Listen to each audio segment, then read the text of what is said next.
వేడి వేడి చపాతీతో సర్వ్ చేస్తే సూపర్ ఉంటుందండి. చికెన్ కూడా చాలా సాఫ్ట్ ఉంది అండ్ డ్రై ఉంది, ఎక్కడ కూడా ఆయిల్ అనేది లేదు. Welcome to my channel, this is Jyothi Rachakonda. మీరు కనుక నా ఛానల్ ఫస్ట్ టైం చూసినట్టయితే ఒక లైక్ ఇవ్వండి, షేర్ చేయండి, ఛానల్ సబ్స్క్రైబ్ చేయండి. అండ్ టేస్ట్ ఎలా ఉందో చూద్దాం. ఇది మా బాబుని అడుగుదాము. సూపర్ ఉంది. 1 kg చికెన్ తీసుకున్నానండి, వాష్ చేసి పక్కన పెట్టుకున్నాను. నేను కడాయిలో ఒక 3 to 4 స్పూన్స్ ఆయిల్ తీసుకున్నాను.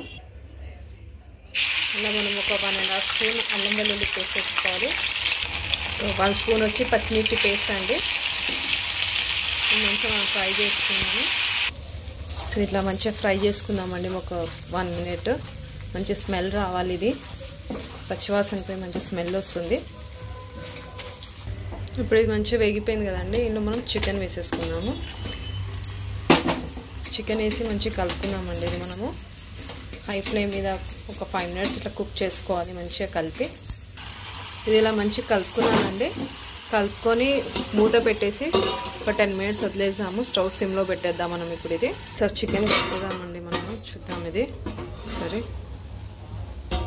ఇప్పుడు ఇందులో మనం ఒక 1.5 స్పూన్ సాల్ట్ వేసుకుందామండి. కొద్దిగా పసుపు వేసుకుందాము. ఒకసారి కలిపేసుకుందామండి మనం. ఇది ఆల్రెడీ 50% అయితే ఉడికింది, ఇంకొంచెం అయితే ఉడికిపోతుంది. చెక్ చేసుకుందామండి. 5 minutes అయిపోయింది, మంచిగా ఉడికిపోయింది. చూస్తారు అది చూడండి, మంచి పీస్ అయితే ఉడికిపోయింది మనకి ఇది. ఇప్పుడు ఇందులో మనము 1 స్పూన్ కారం పొడి, 1 స్పూన్ ధనియా పౌడర్, 1 స్పూన్ జీరా పౌడర్ వేస్తున్నానండి నేను. ఇప్పుడు ఇందులో కలిపేసి ఒక 5 minutes మళ్ళీ పెట్టేసామండి సిమ్లో. మనము మంచిగా కలిసిపోతుంది కారం ఇట్లా అన్నీ కూడా, మసాలా అంతా చికెన్కి పడుతుంది.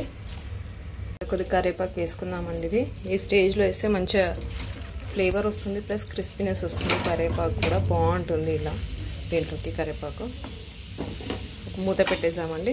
చికెన్ అయితే రెడీ అవుతుంది మనకి. ఇప్పుడు ఇందులో మనం కొత్తిమీర వేసేసుకుందామండి. కస్తూరి వేసి అండి క్రష్ చేసి పెట్టాను, వేసేసుకొని మంచిగా మిక్స్ చేసి ఇంకా స్టవ్ ఆఫ్ చేసేసుకుంటే రెడీ. చూసారు, ఎక్కడ ఆయిల్ అనేది అసలు లేనేలేదు. సూపర్ ఉంటుంది ఇదైతే. ఇంకా టేస్ట్ అయితే యమ్మీ యమ్మీ ఉంటుంది.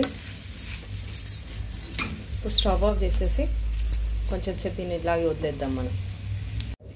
చూసారు కదండి, ఒక 5 minutes వదిలేసాను స్టవ్ ఆఫ్ చేసాక. ఎంత డ్రై అయింది. చపాతీలోకి కానీ రైస్లోకి కానీ అన్నం మంచిగా పెట్టుకుని తింటే కనుక సూపర్ ఉంటుంది ఇదైతే. ఇప్పుడు మనం చపాతీతో సర్వ్ చేద్దాం వేడివేడిగా. వేడివేడి చపాతీతో సర్వ్ చేస్తే కనుక సూపర్ ఉంటుందండి ఇది.